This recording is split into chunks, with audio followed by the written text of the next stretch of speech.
A bunch of us driving around last night were saying like, oh, we're back in Pittsburgh and just love it. So I know you might think it's because we're traveling, tomorrow to Columbus, Ohio, and then we're going to go off to Grand Haven and Grand Rapids and Holland, Michigan, and then Indiana at South Bend, and then Chicago and Madison and Minneapolis, that we're going to say those kind of sweet things to everybody. And we will, but not like we mean it when we say it to you all. We really do mean it. We are so excited to be here in Pittsburgh. And as Sister said, these issues really matter. And to tell you the truth, they don't matter to enough people.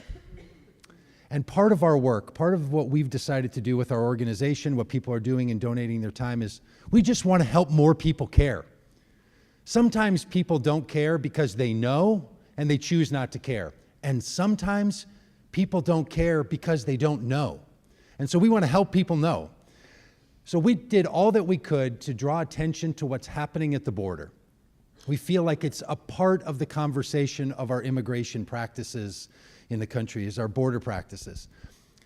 We decided that we were going to ride bicycles from San Diego, California, along the U.S.-Mexico border, all the way down to McAllen and Brownsville, Texas, and then across following the coast over to St. Augustine, Florida, so that we could tell a story of immigration that not only matters to California and Arizona and New Mexico and Texas, the states that are along the U.S.-Mexico border, but we also wanted to travel through Louisiana and Alabama and Mississippi and Florida.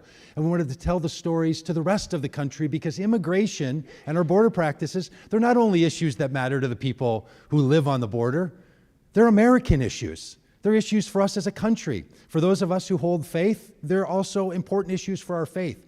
So we wanted to ride our bicycles along that path. And you might say to yourself, why would you do such a thing? Why would you ride along the border in order to tell people this is important? Well, it's because when you say to people, do you know what's going on at the border? They tend to slip into one story or the other. They tend to slip into maybe a political story or a story of such deep pain that they know. But very often, their interest wanes. So we said, if we ride our bikes along the U.S.-Mexico border and we ride 3,156 miles from one coast to the other coast along the border and then along the ocean, maybe people will pay attention for just a little bit longer. And sometimes helping people pay attention just a little longer is a good thing. And then we said, let's make a documentary about it. Because as many great meetings like this as we will hold all over the country, we'll be traveling around the country doing this, we know that millions of people watch documentaries. In fact, how many of you have watched a documentary in the last month? It's crazy, isn't it? Like, we're all watching documentaries, and you learn things, and you're interested, and you talk to your friends about it, and you say, have you seen this thing? And they're never as interested as you are, so you talk for a few more sentences, and then it dwindles away. We know the power of documentaries.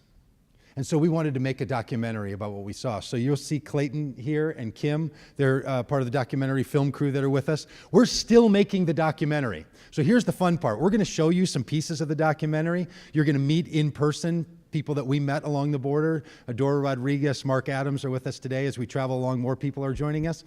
And we're going to show you portions of what we've already put together for the documentary. So you're going to see some of that. You're going to see footage. You're going to hear stories. And then you're going to also hear from people. And we're doing that for a couple of reasons here. One is we want to recruit you. We want you to feel like you're part of this documentary. So we're shooting documentary footage right now. And if you really don't want to be in a documentary, tell Clayton, tell Kim, and they'll make sure that you're not in there. But we want to include talking about these issues as we travel the country in the documentary. So it's a way, and this all has to be done by this fall, right? Because people need to hear about these issues as we start to approach issues of our national agenda with our elections. So we're going to show you some footage. We want to recruit you into feeling part of it. We want to include you in the documentary. And we also kind of want to recruit you on this ride with us. Now, we don't know if we're going to ride the border again, but we're talking about it. So maybe if enough people say, hey, if you rode along the U.S.-Mexico border on bicycles again, I would love to do it. Now, I don't want to ride on a bike, but I'll ride in a truck, or I'll ride in a car, or I'll ride in an RV. You'll see it. We take all kinds of people that ride along with us on this thing. So we want to recruit you on the ride. Maybe it's on the border, but we also want to take you on this ride with us around the country as you invite people. So our day is going to include 3 big components to it: live presentations. You're going to hear from Mark, you're going to hear from Dory, you're going to hear from Vanessa. And then you're going to watch some videos, and then we're also going to do some trivia. That's what the cards are about. So if you don't have a white card in your hand, you're going to get those in a minute. But we'll start with this portion of the documentary. And documentarians and filmmakers hate it when people do what I'm about to do, which is to say words about what you're going to see. But that right there is where the border wall runs into the ocean in San Diego, California, and Tijuana, Mexico, and that's where we started. So.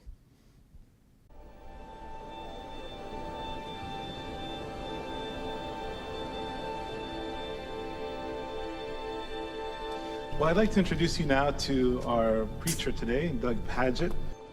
Doug is a national speaker, he's a writer, he's a pastor, he's got this wide imagination that you're going to have the opportunity to hear about today. We are going to do this ride that Julio mentioned, where we're going to ride our bikes from San Diego across the country to St. Augustine, Florida.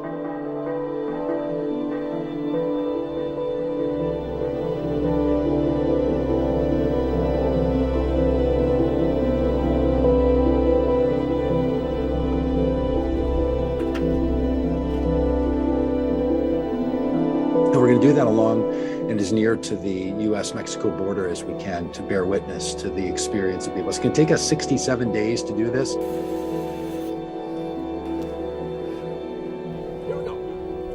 Our primary effort is to take the stories that we learn along the border and to tell them over time with people around the United States.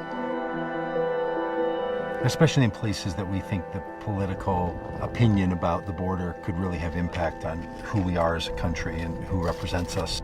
Republicans have made a deliberate effort to talk to religious voters, and we really believe many evangelical voters really do want to find a new option. They killed her husband. They were threatened that if they were seen anywhere, that they would all be killed, including the young children. And they have nowhere to go. So we're here in the border of Arizona and Mexico, and the way we choose in this country to manage this part of the border is to make this desert so deadly that if anyone crosses here, they're going to suffer in the desert.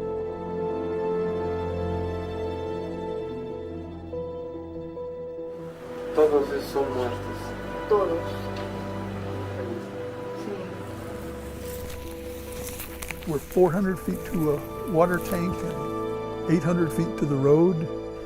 Just didn't quite make it. The systems that are created, they didn't just exist. Someone made them.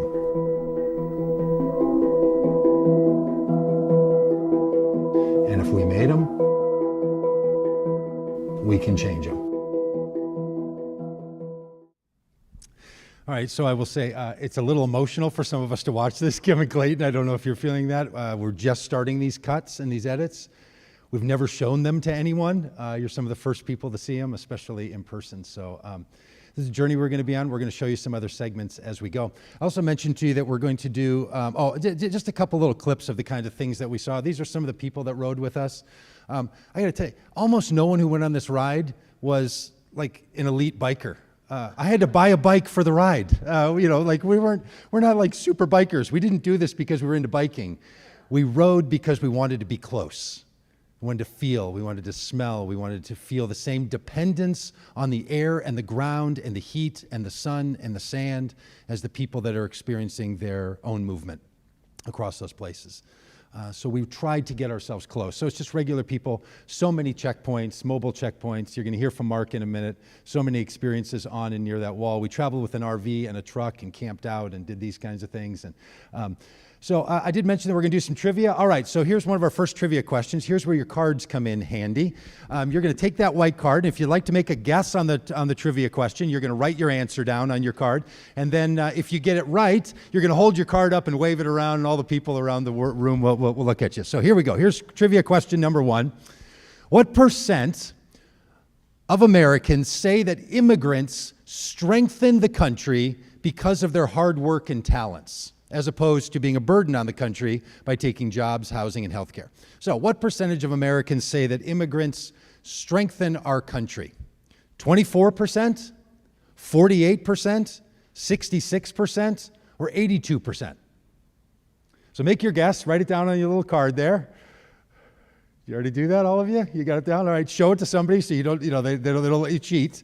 All right. And the answer is 66%. How many got it right? Wave that around. Isn't that great? Isn't that great? Let's make it 82%, huh? Let's do it, right? Let's not stop. And when people tell us everybody thinks that we should move the immigrants out, everybody thinks we should build a wall and put a door in it, you say to yourself, no, 66%, it's not enough, but it's better. But it's better. It's good news, isn't it? All right. Here's another little video. We're going to show you this, just a couple of minutes long. One of the things we're doing is we learned 3 lessons along the ride. One of the lessons was the border is not as dangerous as people are telling us. We heard it over and over. We asked this question to people all across the country, whether they were living in Mexico, whether they were living in the United States, whether they were right on the border, whether they were distant from it. We said to them, what do you know about living here on the border that you wish people in the rest of the country knew? To a person, we have a super cut of people saying it over and over and over, but to a person, they all said, it's not dangerous here like people are saying. Tell them to stop slandering us. Tell them to stop lying about us. It's not like that here. It was amazing. We kept hearing it. So lesson 1 was, people who live there don't feel that it's as dangerous as people who live elsewhere about the border. Lesson number 2 is, even though the border is not dangerous for the people living there, it's very dangerous for immigrants and for asylum seekers and for migrants. It's extremely dangerous. We're going to show you some footage of that. And the third, the people who are dealing with that danger are small nonprofits, do-gooders, religious leaders doing the best they can, and all the money that goes to our government, all the money that goes to Border Patrol, all the money, billions of dollars that go into the wall, almost none of it goes to care for those who are suffering. So it's not as dangerous to the people who live on the border. It's very dangerous for migrants, and the people solving that are people like Sister Janice and Dora and Mark, and these are the people that are solving that problem. So we have a burden being put on the American people by our federal government policies, and the federal government isn't paying its fair share. And we think it's time for the federal government to stop riding on the backs of small nonprofits to handle the problem that they're creating, if I could get an amen about that. So anyway, all right. So sorry for the preaching. We're already going to go long because I'm talking too long. All right, I'll stop in a minute here. This is a very interesting little spot. You'll see it and you'll notice, if you don't know yet where Mission, Texas is, it's really close to the border. You're going to see that. And when you notice the people that are here, all of these people live within 3 miles of what you're about to see. And we're riding our bikes, had no idea where we were, following a path to get into McAllen, Texas, and stumble onto a little honky-tonk, and that's what this is.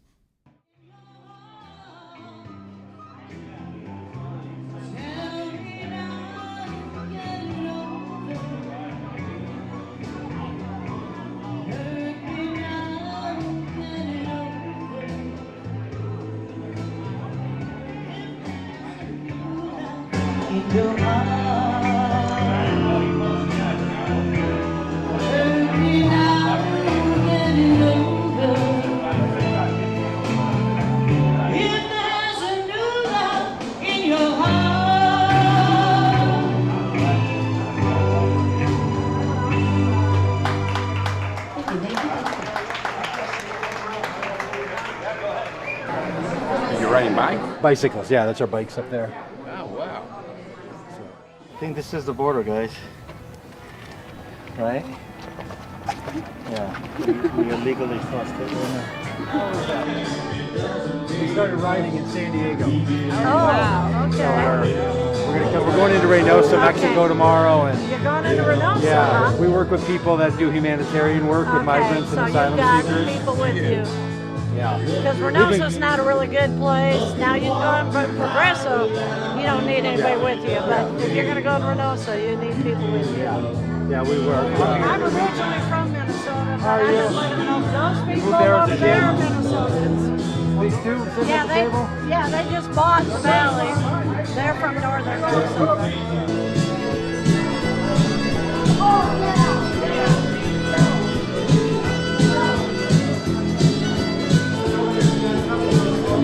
People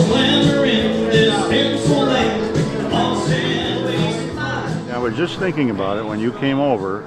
I'm looking around going, this is just like any other town in the States that you go to. You want to go have a beer, you go have a beer, there's great music. This just happens to be right on the border. I mean, you can't get any closer to the border than there.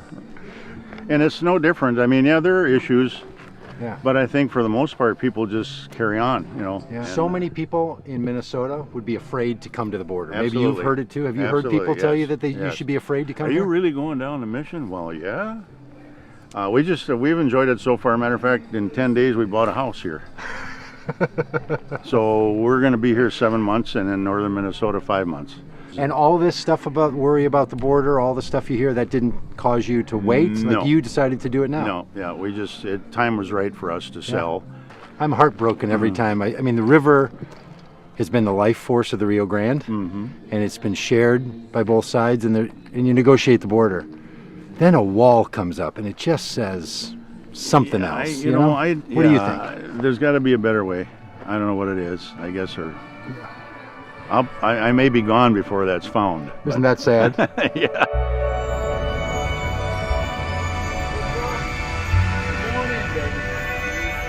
The people who voted for Donald Trump, every person I talked to in that room voted for Donald Trump. I asked a bunch of them. And then they also all said, and that wall is a really bad idea. Once you live close, the story starts to change. Now, I'm sure there's people who thought differently, but those people in that bar at 2 o'clock in the afternoon, by the way, that's 2 o'clock. We tried to go back for dinner. They close at 5 because they're all a bunch of retirees that live right there close to the border, and they drink from noon to 5, and then the place closes. It's really a trip, really quite a place. So that guy's saying there's just got to be a better way, and I might not see it. I'm like, let's hasten it so he sees a better way. We could speed this up a little bit, couldn't we, and help him to see a better way? All right, how about another trivia question here? Pull those cards out. What percentage of Americans say that immigrants are invading our country and are replacing our culture and ethnic backgrounds? So what percentage are saying that they're invading our country? 15%, 31%, 42%, or 57%? Now, some of you know the answer to the previous question. It's going to make you, cheat a little bit, but go ahead and write down an answer if you want, or hold it in your mind. Are you ready? And the answer is, we should get some sound effects for this, shouldn't we, Dan? Yeah, we should. Yeah, the answer is 31%. Groups who agree with this most are white evangelical Protestants.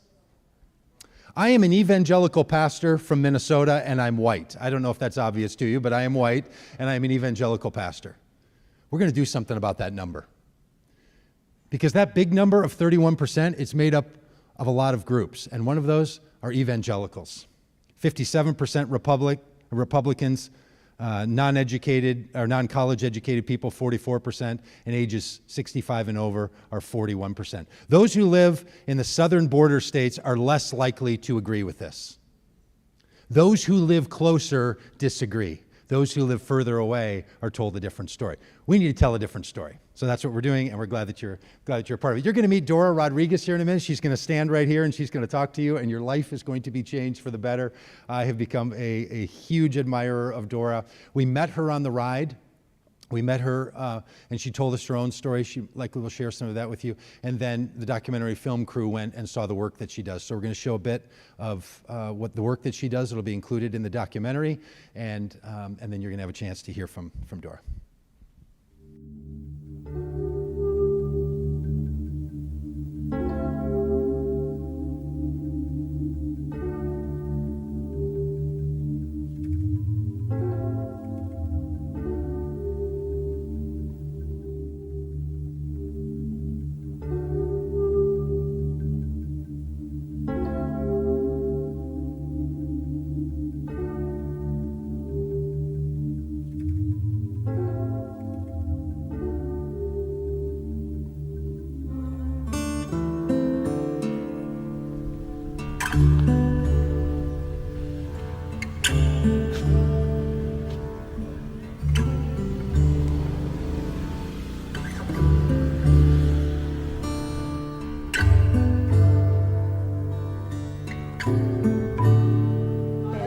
Solo métalo un ratito en el agua, ¿ok? Que Dios le bendiga, hijo.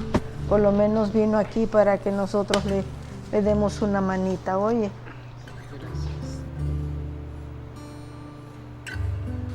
Lo siento mucho, de verdad. 6 días en el desierto. Qué horrible, hijo, por Dios, qué horrible. 3 días estuve en la línea esperando a entrar. Y ahí la comida se estaba terminando, por eso se me agotó todo. Suero, Gatorade. Lo ya siento. el agua ya no. Que vamos a dejar que se seque un poquito, ¿ok?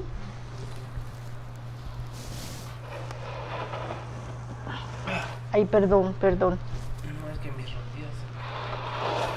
So he's hurting because he was with friends. But his 3 friends were able to walk with no problem. But he got his feet horrible. And I'll show you why, because the shoes that the smugglers give these people are horrible. This is how cheap they are. And every single pair of shoes that they get from the smugglers causes those blisters. So part of his story is very tragic, and it's very common that they get hurt and the group leave them behind because they want to go, they're going to do their journey, but the person who stay behind is when they risk their life to die. And this is what high school kids are doing, all the way in Providence, Rhode Island. Yes, beautiful. So I mean, I'm so thankful. And they write these beautiful notes, and they put $20 for them so they can have some money for their journey. ¿Usted la leyó, la notita que le hizo la niña? ¿La leyó? La notita. Una niñita de 14 años escribió eso. Querido amigo, hola. Nombre es Katy. Soy estudiante en los Estados Unidos y tengo 14 años. Entiendo que tu vida. Lo siento mucho. Muy linda. Que tu vida vale mucho, ¿verdad? Y la vida después puede incluir desafíos y luchas, dice. Encuentra salud y felicidad y éxito. Espero que tu viaje sea seguro. Por ayudar he incluido una donación para que en cualquiera de tus necesidades te deseo suerte. Con amor, Katy. Una niña de 14 años. Okay? This is beautiful. This is what these kids did. It's beautiful. Usted entró aquí por Sázabe, ¿verdad? ¿O entró por altar? Por altar. Todos son muertos. Todos. Todo lo que usted ve rojo son todos los muertos que hemos encontrado desde el año entre 1999 hasta ahora. Hemos encontrado 3.862 muertos en estos desiertos. ¿Sí?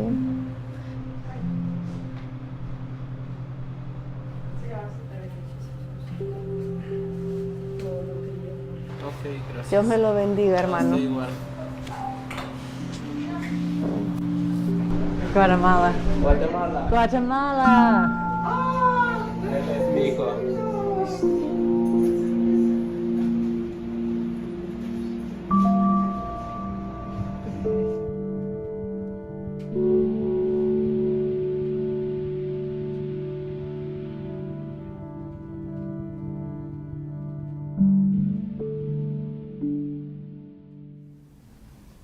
Oh. Gracias por tu esfuerzo, Dora.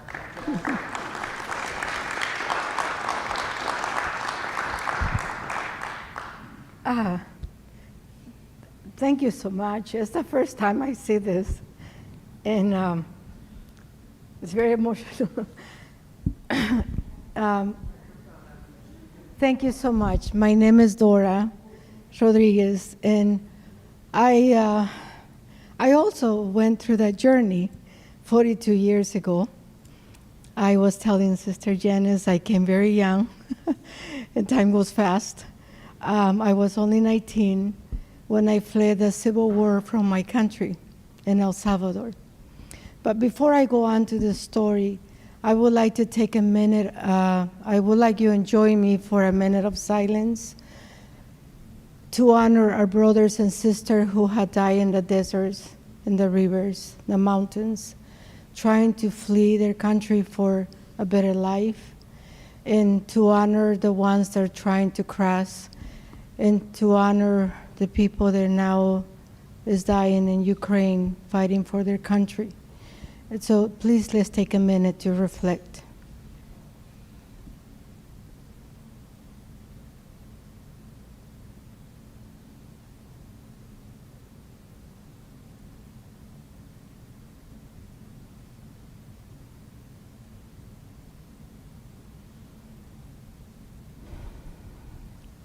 Thank you so much.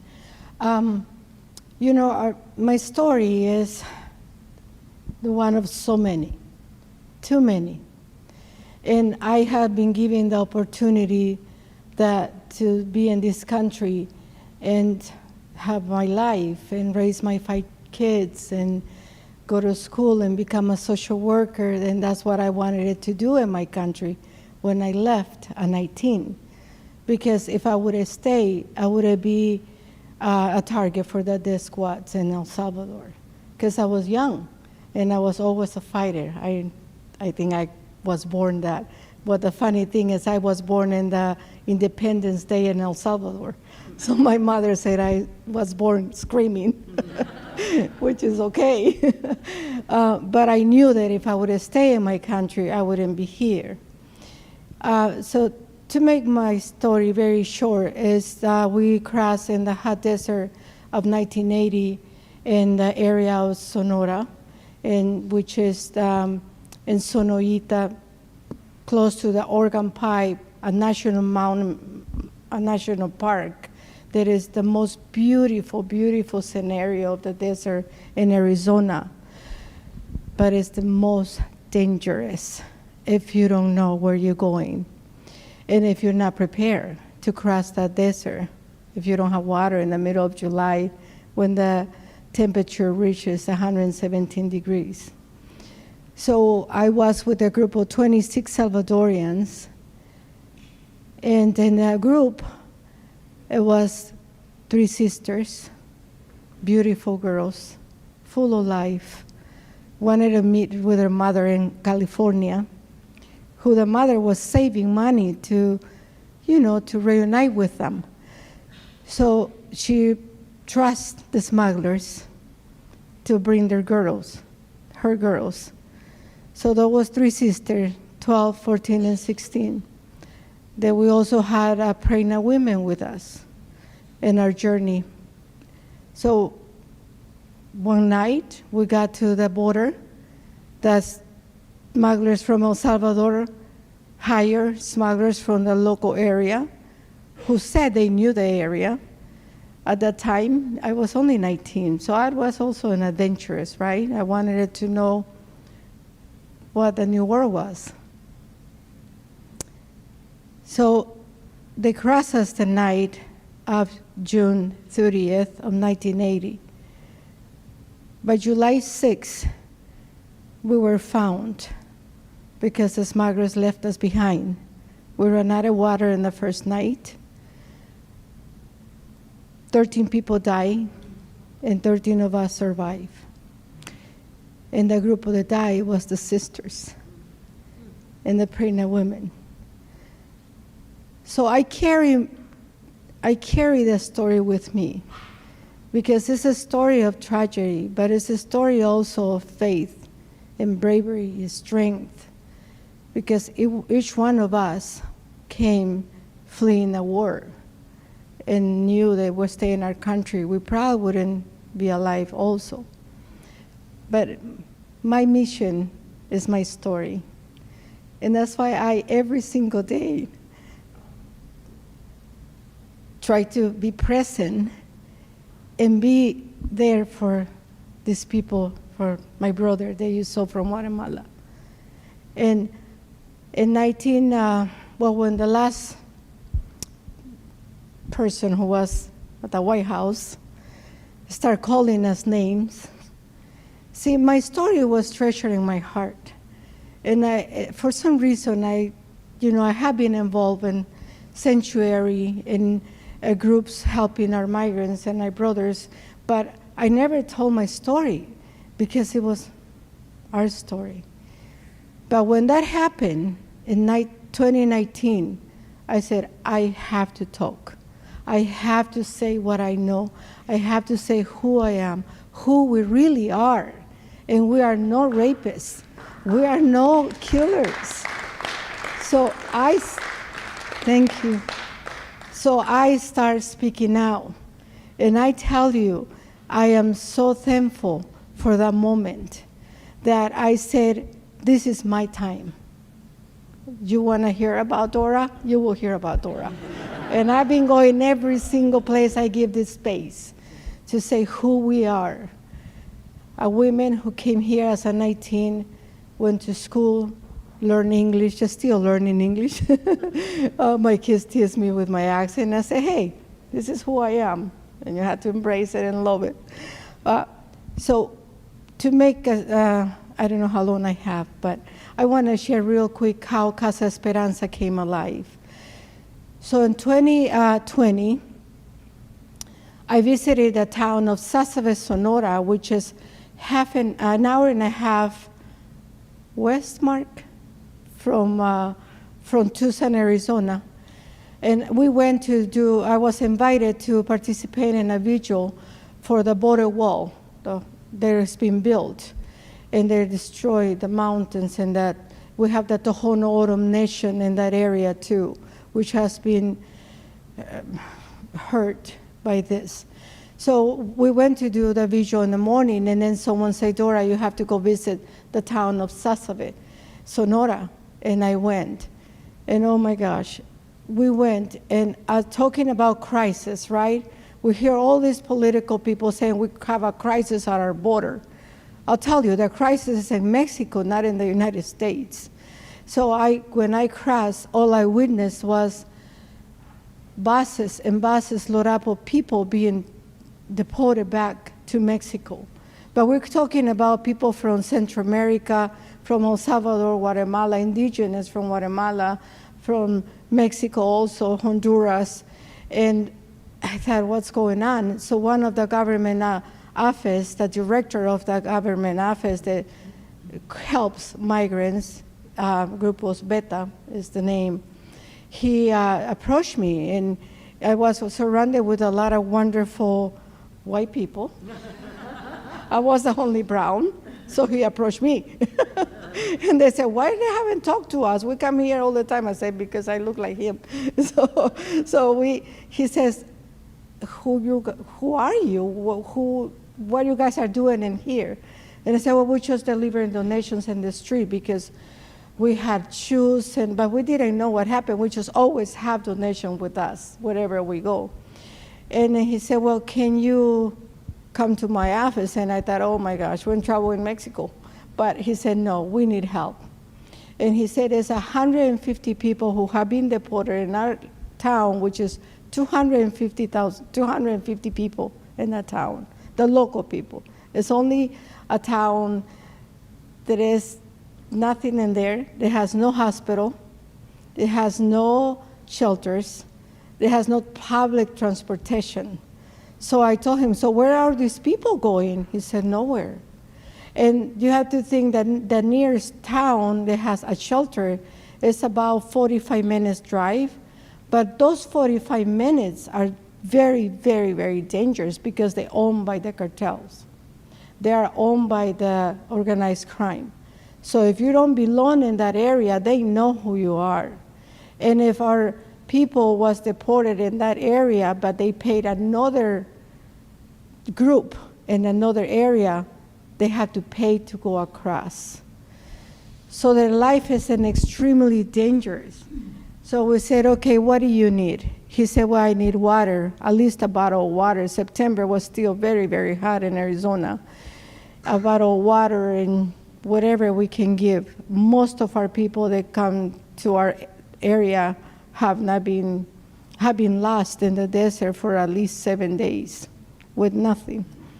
So we said, okay, we'll come back next week. We came to the States. We sent a massive email to our wonderful humanitarian organizations, and we are so blessed to have so many. And everybody responded, because we say we have a crisis, but not in this town like our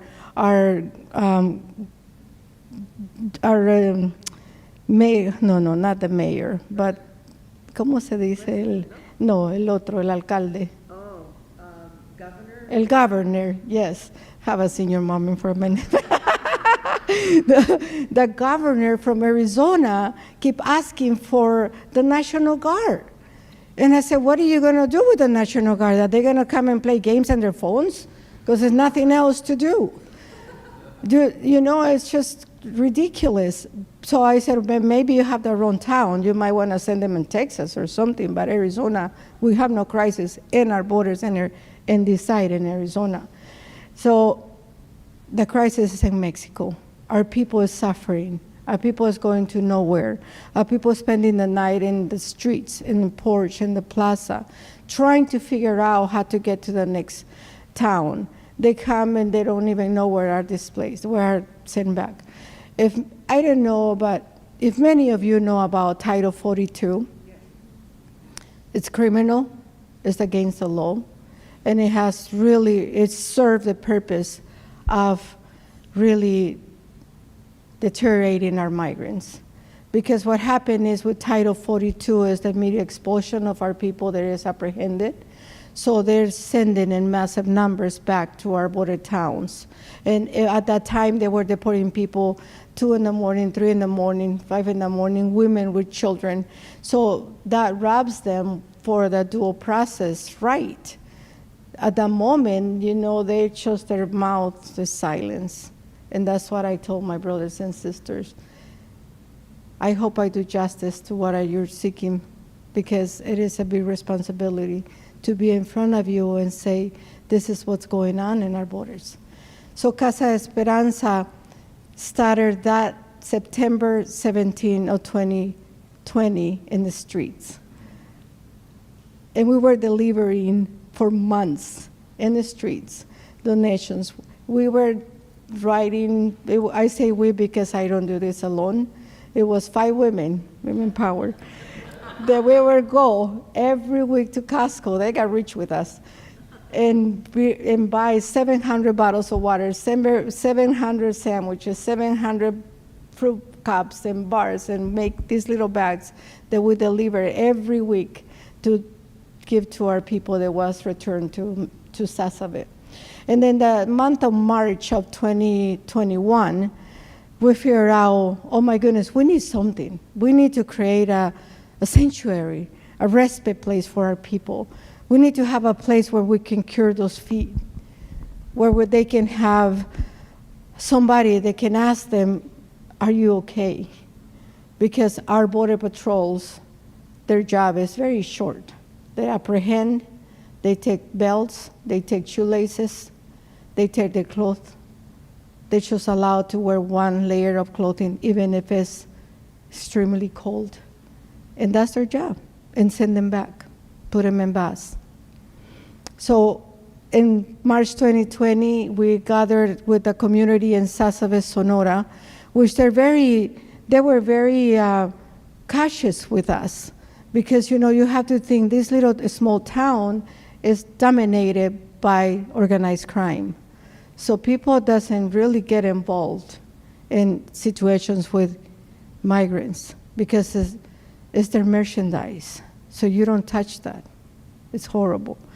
So, but we got the community, and I got the local governments to sit down with Dora and other women, and I said, listen, we're just a bunch of regular people trying to help. We really don't have money, but we're gonna do it. Like you were saying with your story, sister, that they say, yeah, that's your ministry, but we can give you money, and that's okay, because God provides, and He has, So to make a long story short, we had different meetings, and by the time we got everybody organized, we got 4 volunteers from the town, a retired social worker that has been there since day 1 from the town, and says, I'm ready. I'm ready to help. And May 1st of 2020, we opened Casa Esperanza. And it was just, it's a miracle. It's just done with love, you know, done with a lot of a heart and humanity. And so many people come along and say, I want to help. Now we have a place for you all to come and visit. If someday you go, we have people, students now, they're coming from, my goodness, Kentucky, New York, Washington, everywhere. They all want to know where Casa Esperanza is. And it's a small place, but with lots and lots of beautiful heart and hope. And I tell everyone, you're not alone. We're here for you, my brother and my sister. We are with you in this journey. And we'll be for until I pass. I'm training my kids to continue because I want to pass the baton soon, but I probably have a couple more years to go. Thank you so much. Thank you. Thank you. Let's just take it. Dora, thank you so much. My name is Dan, and I was one of the riders on the trip from Nogales to El Paso. And man, these videos, it's just bringing back, there's a really grumpy me. It had been raining a lot, and I was cold and grumpy, apparently. But man, these videos and Dora, it's just bringing back so many of the memories and emotions. One of the neat experiences I had was being a part of a communion service through the border wall. And so we had friends on the American side and the Mexican side, and we passed the elements between the bars of the border wall and shared communion, and just this beautiful moment and this beautiful reminder that the border doesn't just separate two countries, it actually divides families and divides the body of Christ. And so I got to sing this song at that communion service, and I'm going to share it with you. It's by a group called Common Hymnal, no relation to our group Common Good, but it's a great song. It's based on the Beatitudes of Jesus, and so if you pick up the chorus by the end, feel free to sing along, but otherwise just listen to these words and reflect.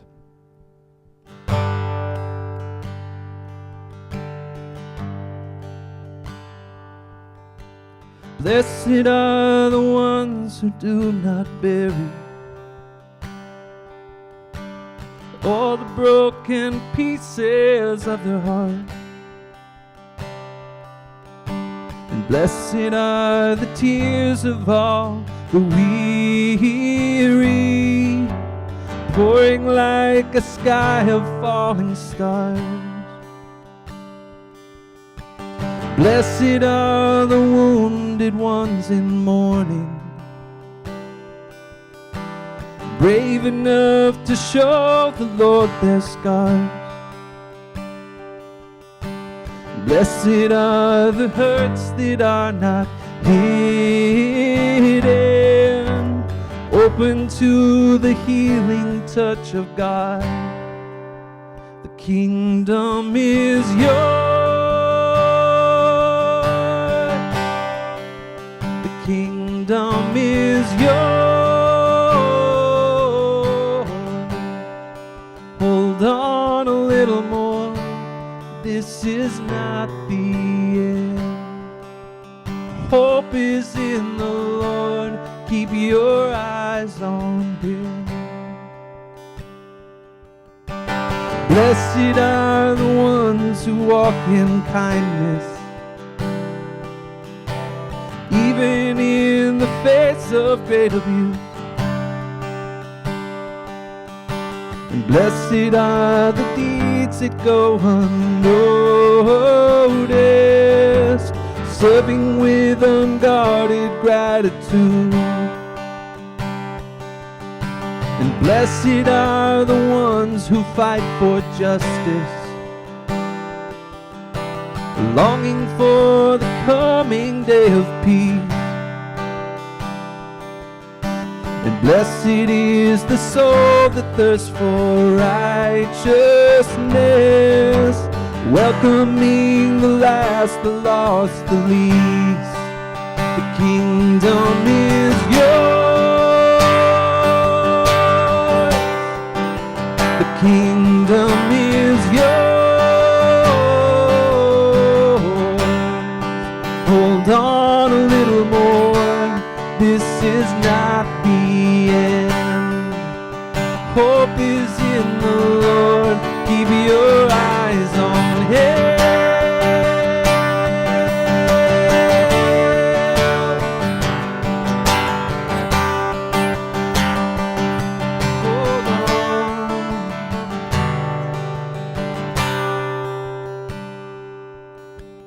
Blessed are the ones who suffer violence,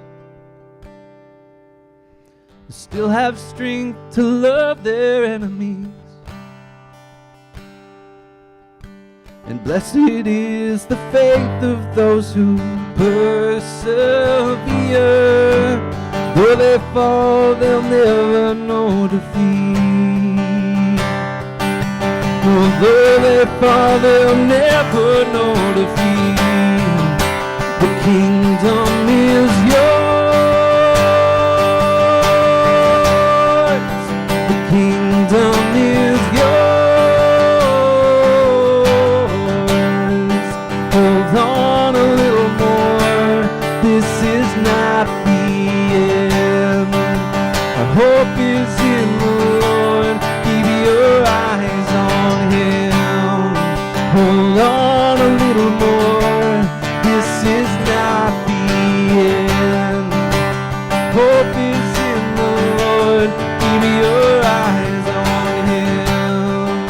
Hold on a little more. This is not the end.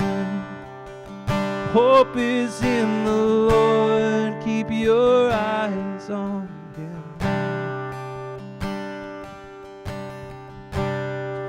'Cause the kingdom is yours.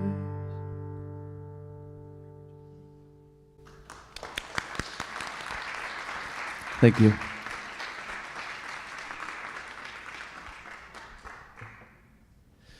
It's not fair to put me on after him. I'm Mark Adams, and I serve with a binational ministry called Frontera Cristo in Agua Prieta, Sonora, Douglas, Arizona. I'm not originally from those parts. I'm originally from Clover, South Carolina, and migrated 2,000 miles about 24 years ago for 3 years, and I haven't graduated from there yet. But my spouse migrated from 2,000 miles south on the Guatemala-Mexico border, and we encountered ourselves there on the border, and we formed our family there. And Doug asked me to share a little bit about what life on the border is like. And we were talking with our Congresswoman, Ann Kirkpatrick, with my family, and she was really great with our kids. She really wanted to engage with our kids. And we were there to kind of talk about policy and, tell what should be done and all this.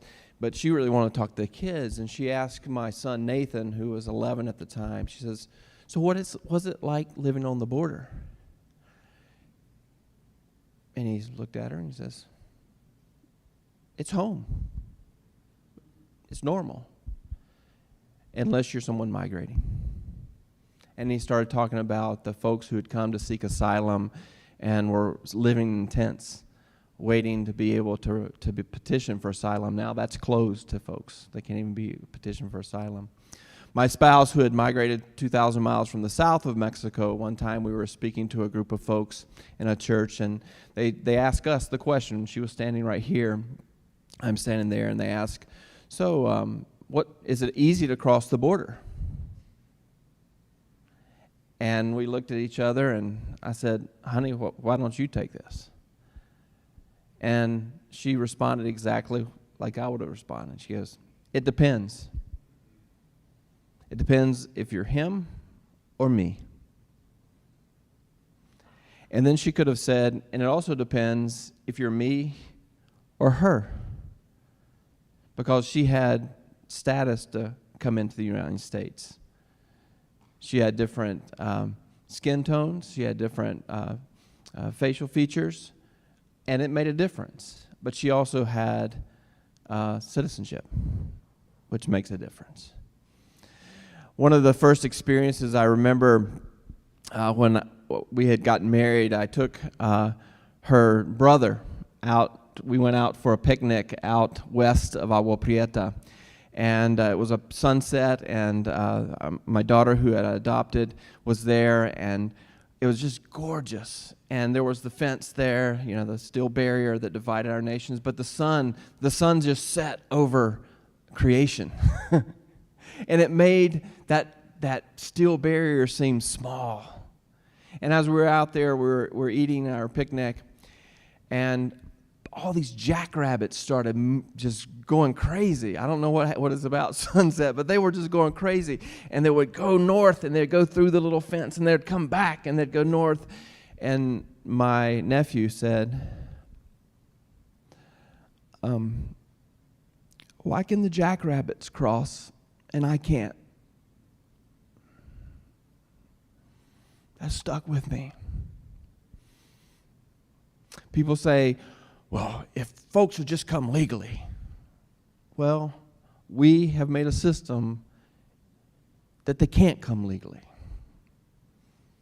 And not only that, since the mid-90s, we've made a system that pushes folks further and further and further out into dangerous, dangerous places where the deaths of people and the suffering of people have increased. And not only that, the irony is, as we have spent billions of dollars on being inhospitable, billions and billions of dollars of being inhospitable since the mid-90s during the Clinton administration, implementing a prevention through deterrence where we would use deserts and mountains as lethal deterrents to migration. Well, in 1994, in my hometown of Clover, South Carolina, we had a pastor visiting us. That was the year Operation Gatekeeper was implemented, where we began this huge increase in border security. And there was a pastor from Mexico visiting in Clover, South Carolina. And the church that he was visiting was looking for someone to speak to him in Spanish. And they looked all through Clover, and they found 2 people in Clover who spoke Spanish, both non-native speakers. Fast forward to 2001, 7 years after we had implemented this prevention through deterrence policy. And I took my soon-to-be spouse to visit family in Clover, South Carolina for the first time. We show up, and do y'all know the Piggly Wiggly? So on the Piggly Wiggly in downtown Clover, South Carolina, there's a big banner that says, Tenemos Productos Hispanos, with a Mexican flag and a Guatemalan flag. At the bank, there was English or Spanish in the ATM.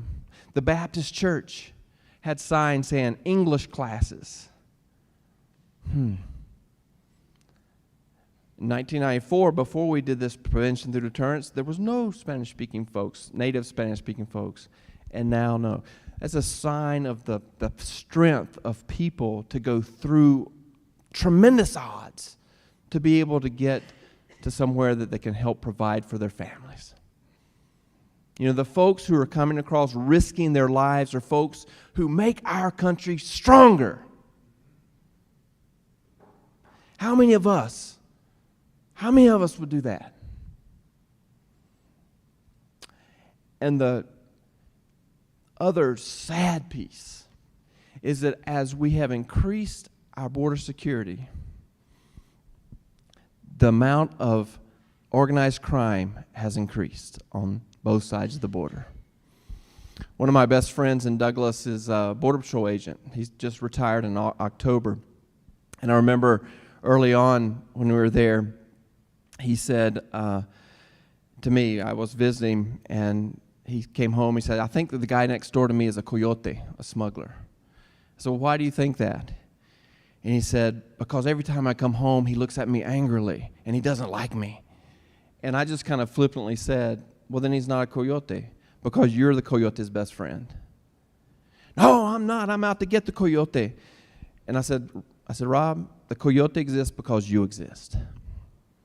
And we have this bizarre symbiotic relationship between our border enforcement and smuggling. And as border enforcement has increased, the need for smuggling has increased. And as the smugglers have gotten more sophisticated, we have gotten more sophisticated with our border enforcement. And it's this never-ending cycle. One of my colleagues calls it the border industrial complex. Has it stopped people who are strong and persevere? Yes, it's killed thousands. It's made thousands suffer. But it's also strengthened cartels. There's a better way. 2006, we were visiting with Senator McCain. Senator McCain was an Arizona senator. He had worked with Senator Kennedy. And in 2006, there was a lot of hope for immigration reform. And so we were visiting him. And he raked us over the coals. He said, I'm getting killed. I'm getting calls all the time just blasting me for working for immigration reform. Where is your voice? Aren't you people of faith supposed to be for this? I don't hear your voice. 60-1, I'm getting calls. Where's our voice? Where's our voice? So as we leave forth from this place today, I'm sure that many of us have our voices with our congresspersons and our senators and our administration, wanting a more humane way on our border, wanting to make the border a place of encounter, of hope, of opportunity. But I want us to encourage us all of us, to encourage our friends and our neighbors who also believe in human dignity, to make our voice known. Not just to vote, but make our voice known in the offices of our congresspersons and our senators. That this has to stop, because we are killing people on our border, and we know it. We know it's going to happen. And yet we continue doing it. And we've got to say, not in our name, not anymore.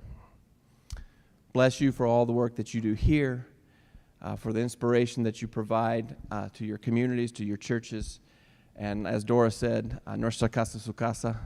Anytime you want to come down and visit us on the border, you're welcome to come. Blessings. A little trivia break for you. Since the creation of the Department of Homeland Security, DHS, you might all know that phrase, in 2003, since 2003, the federal government has spent how much on the agencies that carry out our immigration enforcement? How much have we spent as a nation on immigration enforcement since 2003? $700 million? $1 billion? $10 billion? $333 billion? Make your guess. How much do you think we've spent? $700 million? I mean, you know, people are saying we've got to secure the border first, and then we can have immigration reform. So how much have we spent? 700 million, 1 billion, 10 billion, 333 billion. Write your answers down.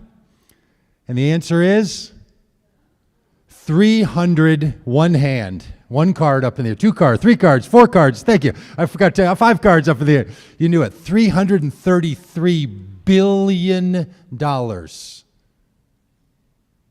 That's the kind of number you didn't even know how to type into your phone. You know why? Because I try to type it into my phone and I don't know how many zeros are in billions. $333 billion. We've spent a lot of money on border security.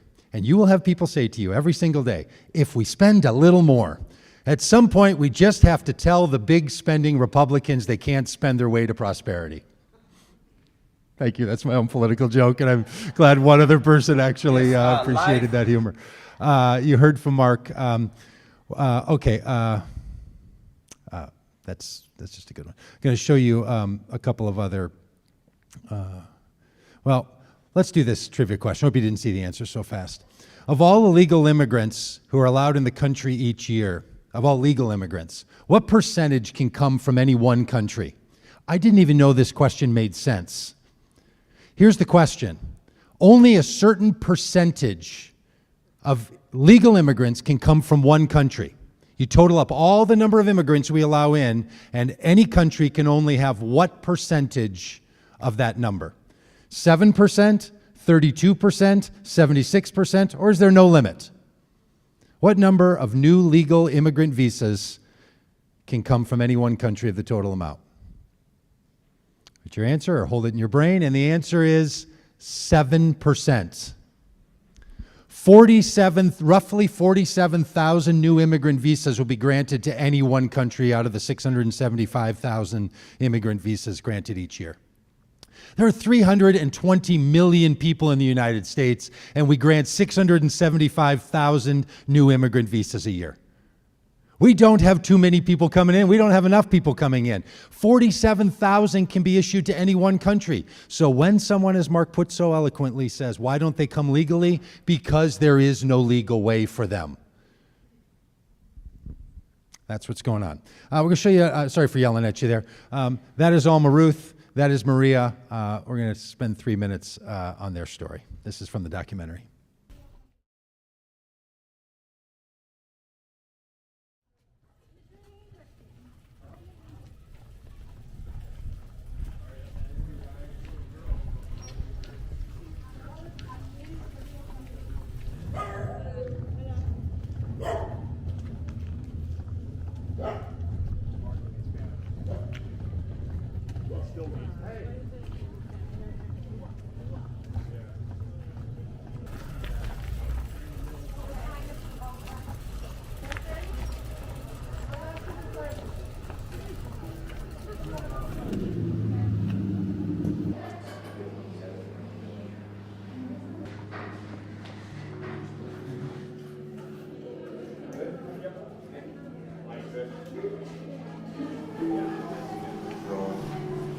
Maria, thank you. Thank you for doing this. Gracias por hacer esto. Maria, will you tell us your name and where you're from? Dinos tu nombre y de dónde eres. Buenas tardes a todos. Mi nombre es María. Yo vivo allá en Aldea Timactés, San Matías de Tambo, municipio de... Salí de mi país porque peligro para mí, peligro para mi hijo, y violencias, drogas, violaciones, no hay comidas, secuestradores para mis niños. Mi esposo hace años me dejó, se abandonó, él casó con otra mujer y se abandonó con mis hijos, por eso yo no quiero abandonar mis hijos, yo quiero mantener mis hijos. ¿Cuántos niños tienes? 2. I have 2 children. Un varón y una hembra. One boy and one girl. How old are they? ¿Cuántos años tiene? Es mi hijo, trae 11 años. One is 11. Mi niña dejó 9 años. And my girl that is back in Guatemala is 9 years old. So why is your daughter back in Guatemala? ¿Por qué dejaste a tu niña en Guatemala? Porque no hay dinero, ya no alcanza mi dinero cuando salí. Por ahora se perdió unos 34,000 quetzales. Porque cuando me trae mis 2 hijos, muchos dineros, sí es difícil. Me quedo triste. Cuando me dejó mi niña allá en Guatemala, estoy triste. Yo quiero luchar por mis niños. Yo no quiero perder mi vida, mis hijos. Allá no hay luz, no hay agua potable, no hay nada. Yo me trabajé día a día. Yo me salí como a las 6 de la mañana. Me llegó hasta las 4 de la tarde. Apenas me gané unos 30 quetzales. No hay dinero, no hay comida. Estoy triste. Ya va 11 años, quedó con mis hijos. Ay, estoy luchando por eso. Yo quiero luchar por mi vida, mis hijos. Yo no quiero. I wanna keep fighting for the sake of my children. Yo estoy miedo por aquí. No hay nadie me ayuda, pero gracias. No, para servirte. Sí. When nobody was helping us, nobody looked at us. We are very thankful God sent us because everybody ignores us. This is your son? ¿Es tu hijo? Sí, es mi hijo. Pascal, thank you for sharing this. Gracias por ayudarnos. Gracias. Thank you for helping us. Gracias.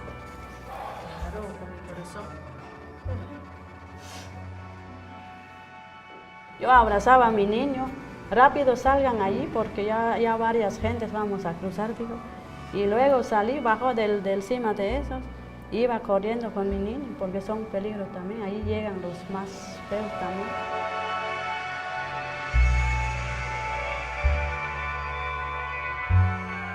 Nosotros solo, ellos dicen pues para los coyotes, dicen que cuando nos traen, dicen que nos dan comida, nos dan un autobús para llevarse, pero no era así.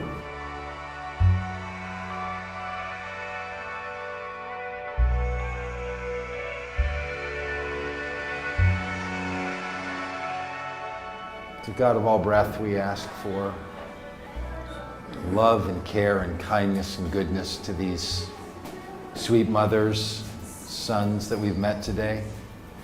Changed policy for the United States, safety in that plaza, and to put it in the words of Jesus, may your kingdom come and your will be done on earth as it is in heaven, because this is not that.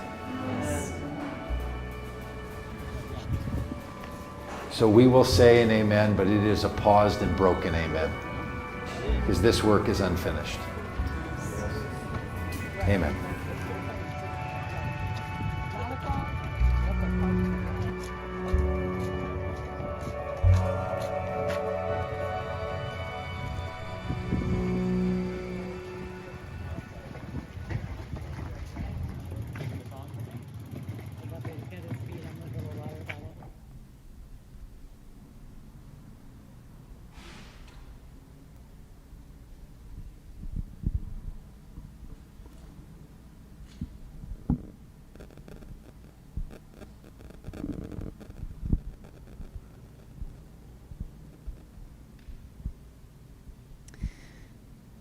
August 3rd, 2019, I was shattered.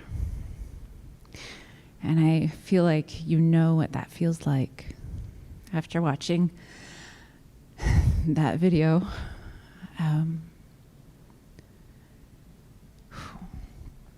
It's interesting to hear Doris say that 2019 was the year that she needed to start speaking up. Yeah, it was August 3rd, 2019, and I was broken.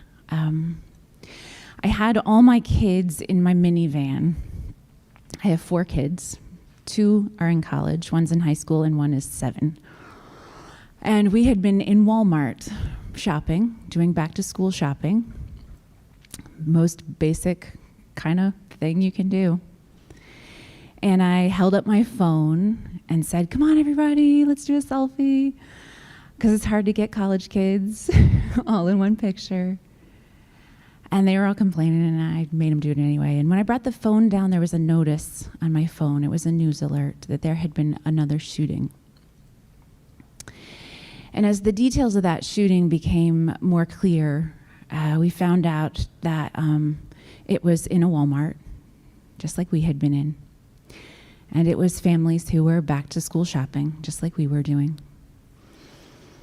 And that shooter had been so motivated by that current administration and his hatred and belief of the danger and the evil of brown people that he had driven 10 hours. And he had laid out his guns on the floor and in the name of that president and taken a photo. And he had gone into that store and he had looked through the faces of those people and saved his bullets, passing over white people so that he could shoot more brown people. And that image played in my mind over and over again. I could not stop imagining it, because if we had been in that store, that Walmart, just like the Walmart we had been in, that shooter would have passed over me and my husband and the 2 big kids and the little kid. And that shooter would have shot my Charlie, my adopted daughter, my Latina. And I went around for a month in a fog, wondering what had happened to my country, to the world. I took my son to college in New York City.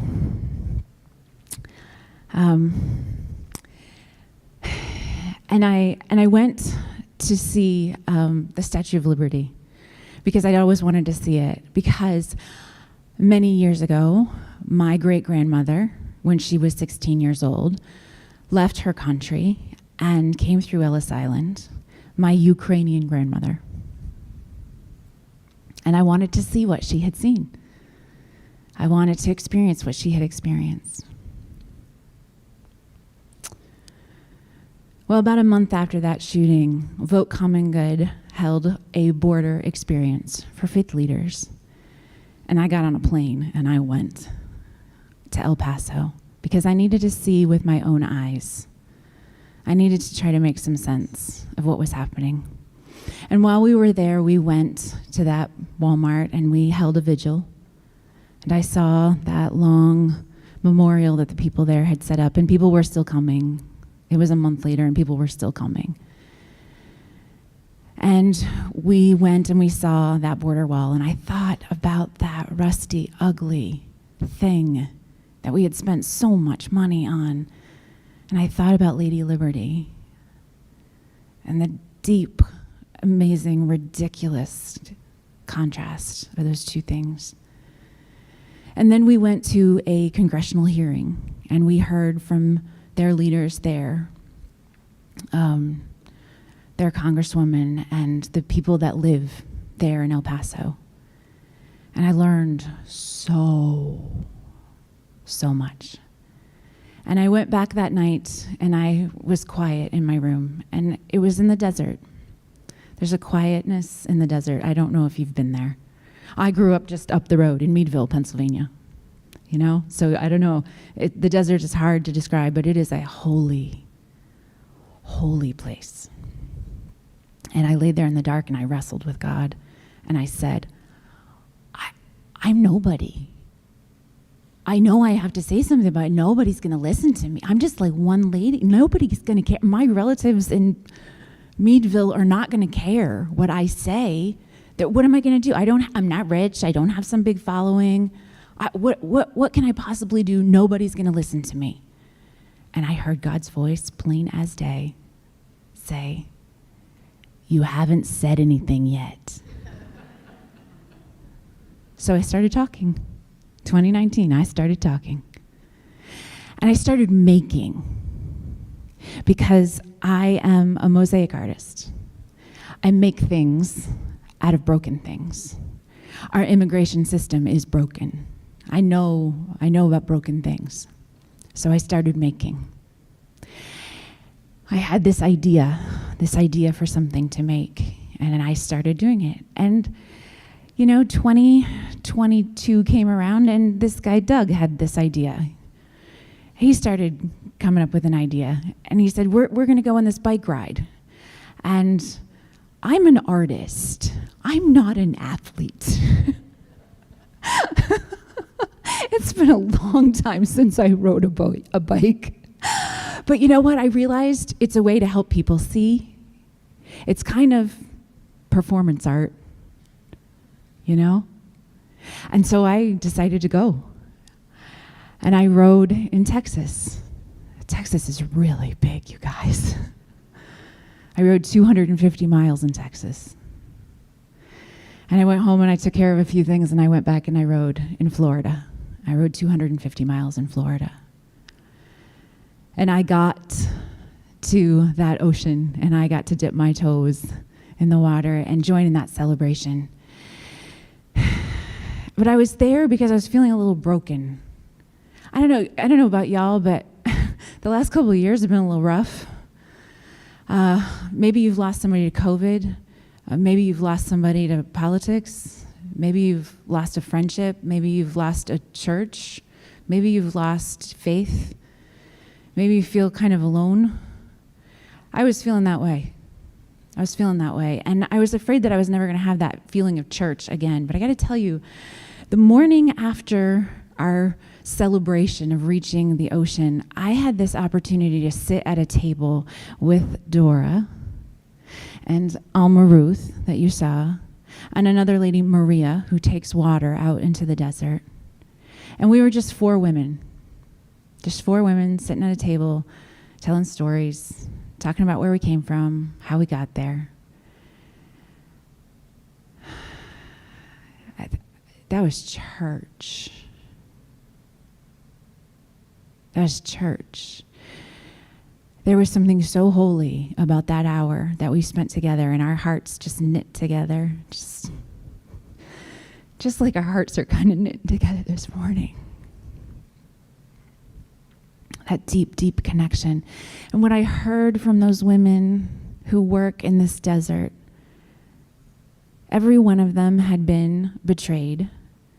Every one of them had had their community bail on them and not back them up. Every one of them had experienced abuse. Every one of them had experienced loss. Every one of them had been shattered. And it brought to mind a story from the Bible. In a biblical story, I was reminded of a woman in the desert. 2 times this woman found herself in the desert. And she was a color that was different. She was looked down upon. She was from a country that was looked down upon. She was stuck in a system that was not for her. One time she found herself in the desert and she was pregnant, as vulnerable as can be. And another time she found herself in the desert with her child on the edge of death. And twice God came to that woman. Her name is Hagar. And God told her that he was there. And Hagar did something that nobody else has done. Nobody else in the biblical story. This woman on the bottom of the food chain, she names God. Normally God does the naming. Normally God does the saying, this is what you are and who you are. Hagar does the naming. And you know what Hagar named God? She named him the God who sees. It is my job as an artist to help you see, to see the transformation inside of me. It is my job to help you see what is possible. It's my job as an artist to show you what you don't know and what you could know and what you could see. I'm an artist. Doug's an artist. The filmmakers are artists. They help you see things that you wouldn't normally see. This morning I want to show you something that nobody has seen yet. This is called Rend and Remember. It's 7 panels, like 7 days. And it's also a map because it's made out of souvenir plates from the United States. And it's made out of Mother's Day plates.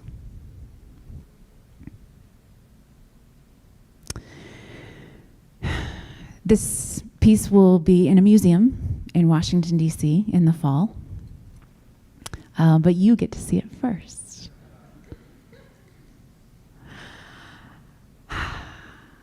This morning, I am just so grateful that you're here. I think you already know and care. I want you to know that a Protestant, rural kid who grew up not far away can grow and change and learn and see. And I want you to know you're not alone, and I want to take you with us. So help us share the story. Help us in our work, and thank you.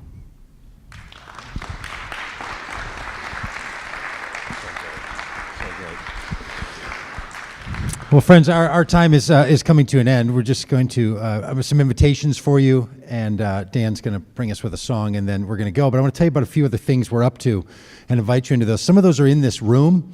Over on that TV monitor, there is a 27-minute version of the documentary, some of which you've seen today. So if you want to watch a little more, you can do it on that screen and see it. And start thinking about who you'd want to share it with. Maybe share it by telling people that we're traveling. We're going to be posting it online after next Sunday when this is finished, the tour is finished. We're going to be posting these videos online, and people can start to watch them. And we want to invite people to help us make a documentary. So maybe you want to watch that documentary and see bits and pieces of it over there. There's also a table here full of stuff. We want you to take some stuff home with you. We would love for you to wear a Love Beyond Borders shirt, or a Common Good Immigration and Border Practices shirt, or a little reel for the documentary, or a Vote Common Good shirt, or a Vote Like a Mother shirt. That's a fun one. We'd love you to wear something and take it with you. If you want to make a donation to the documentary and to the work we're doing, you can leave a donation there, and we can take credit cards and Venmo and cash and donuts and coffee and all that. Or if you just want to take something, then just take something. It's okay. We want you to take it with us. In the back there, you will see a line of photos. There's an organization that we're partnered with called Border Perspectives. They drove the U.S.-Mexico border and took pictures of the markers along the U.S.-Mexico border. There's always been us marking where the border is, but we don't always put a wall up to indicate where it is. And they've marked that, and so you can follow from Brownsville, Texas, all the way to San Diego, California, starting from the left side to the right. And then there's a little QR code on there. If you point your phone at that QR code, it will open up a web page when you click on it, and it will tell you more and show you videos. So if you want another way to engage along the border, we'd like you to do that. Dora and Mark are here. They want you to come down to Douglas, Arizona, and Agua Prieta, and to Sasabe, and to Tucson. So they want you to come. We want you to come. So meet them, follow up with them, travel with them along the way. We want you to come with us. If you've put your name on that card that you have there, the white card, we have one more trivia question for you here. But if you put your name and your email address and maybe your phone number, any information you want us to have, we're going to put you in our database, and we want to take you with us. We'll keep up with you. We're live streaming all of these events. So if you're thinking, boy, I kind of wish my friend had been here, or I wish my aunt had known about this, or I wish my daughter knew, we're live streaming these. This one we're recording right now, and we're going to post it this afternoon. It'll be live streaming on all of our places. Go to Vote Common Good website. It's going to be playing right there on the website, or on Facebook and on YouTube and all those places. And then tomorrow we're going to be in Columbus, Ohio. And then we are going off to West Michigan. We're going to be in Grand Haven and Grand Rapids and Holland. And then we're going to be in South Bend, Indiana. We're going to be just outside of Madison, Wisconsin. We're going to be in Minneapolis all by next Sunday. So we're tooling along. If you know people in any of these places, we want you to send them, send them a note and tell them to come and join us. So we'd love to have them come along. And we make this invitation truly at every one of our events, and we mean it. If you want to come with us, we're leaving after we get packed up today, and we're driving to Columbus, and we'd love to take you with us. Nick Brock, who's here with the beard and the hat, and that beard is real. He was our host a couple of years ago in Holland, Michigan. We said this, and he's like, hey, you guys serious? You think I can come with you? And next thing he knows, he's living for a month on a bus with us as we travel around the country. So we're not kidding. We want to take you with us, whether it's right now, you want to travel to Columbus, or meet up with us in West Michigan, or come over to Minneapolis. Feel free to do that. Or if you want to travel along with us and follow this journey with us and come on this ride, we'd love to have you do all of those things. So one more little bit of trivia. That was Vanessa you heard from. Look, I spoiled the thing.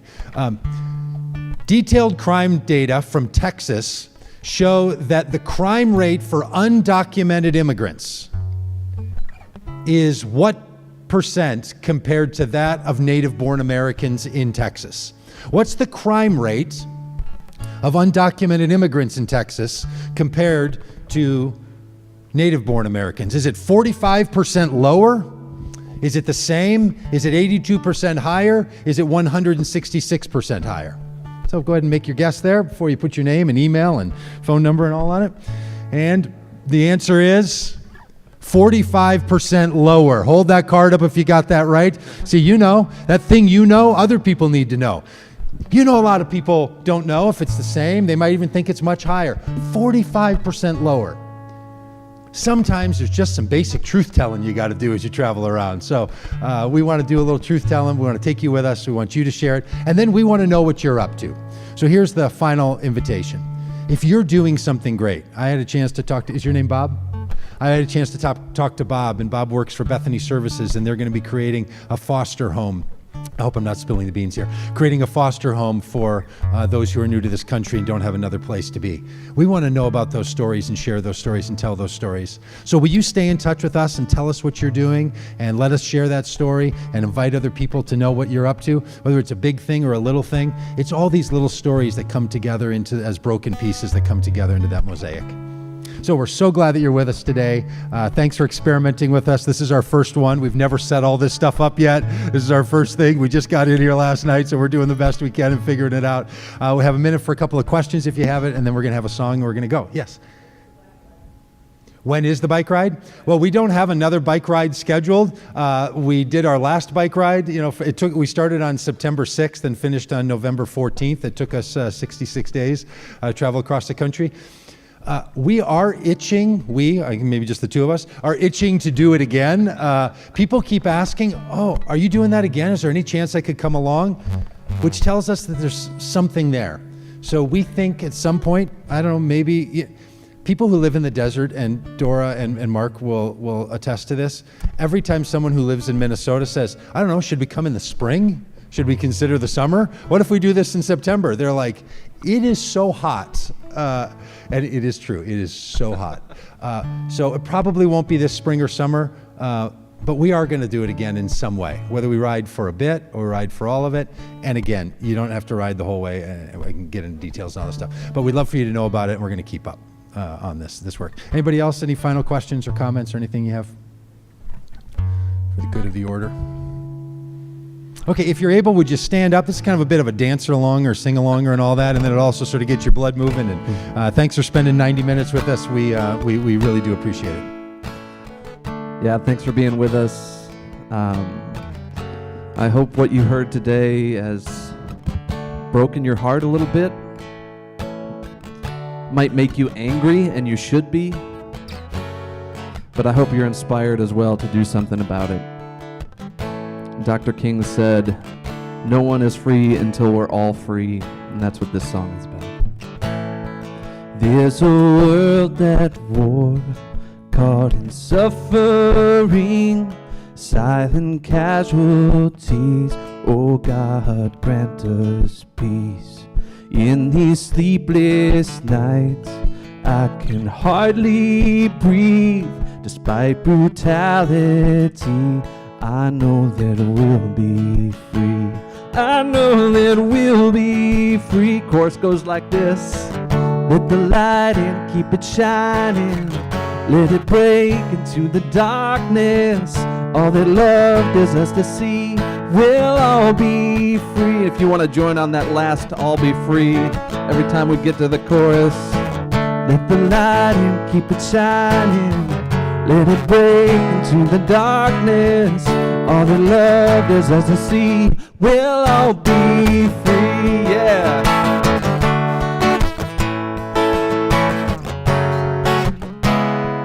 In these desperate times, love will hold us here. Love will join our hands, teach us to have no fear. So we lay our head down to wash their feet, and when we see our brother, oh, we'll all be free. Yes, we'll all be free. Let the light in, keep it shining. Let it break into the darkness. All that love dares us to see. We'll all be free. There you go. Let the light in, keep it shining. Let it break into the darkness.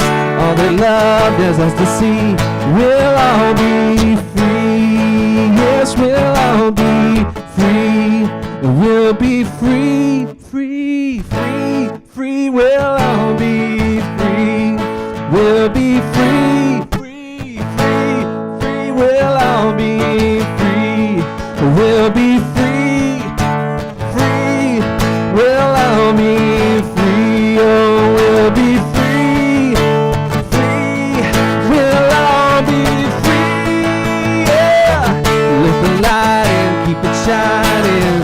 Let it break into the darkness. All that love there's us to see. We'll all be free. One more time. Let the light in, keep it shining. Let it break into the darkness. All that love does us to see. We'll all be free. We'll all be free. Yes, we'll all be free.